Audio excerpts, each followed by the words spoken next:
రాష్ట్రంలో లారీల సమ్మె సైరన్ మోగింది. లారీ ఓనర్స్ తో ప్రభుత్వం జరిపిన చర్చలు విఫలమయ్యాయి.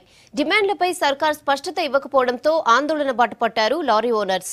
అర్ధరాత్రి నుంచే ఎక్కడి లారీలు అక్కడే నిలిచిపోయాయి.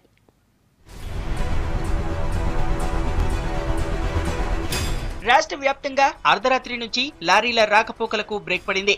గూడ్స్ ట్రాన్స్పోర్ట్ వెహికల్స్ ఎక్కడికక్కడే నిలిచిపోయాయి. లారీ యజమానులతో ప్రభుత్వం జరిపిన చర్చలు ఫెయిల్ అయ్యాయి. రోడ్డు ట్యాక్స్ తగ్గింపు, 15 ఏళ్లు దాటిన వాహనాల రద్దు, కౌంటర్ సిగ్నేచర్ పర్మిట్ డిమాండ్లపై లారీ ఓనర్స్ కు సర్కార్ నుంచి సానుకూల స్పందన రాలేదు. దీంతో సమ్మె బాట పట్టారు లారీ ఓనర్లు. అర్ధరాత్రి నుంచి సమ్మెకు దిగారు.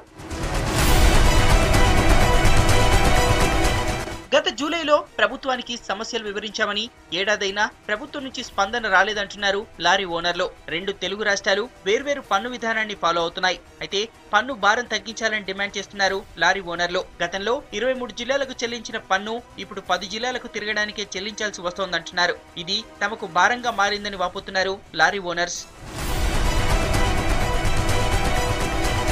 రాష్ట్రంలో 2 లక్షల లారీలు, మరో 1,50,000 మినీ లారీలు రోజు రోడ్లపై పరుగులు పెడుతున్నాయి. లారీల బంద్తో వాహనాలు ఎక్కడికక్కడే ఆగిపోయాయి. అయితే నిత్యావసరాలైన పాల ట్యాంకర్లు, నీళ్ల ట్యాంకర్లకు బంద్ నుంచి మినహాయింపునిచ్చారు. డిమాండ్లు పరిష్కారం అయ్యే వరకు బంద్ విరమించేది లేదని తెగేసి చెప్తున్నారు లారీ యజమానులు. సామాన్యుడిపై లారీల బంద్ ఎఫెక్ట్ పడనుంది. నిత్యావసరాల ధరలు పెరిగే ఛాన్స్ ఉంది.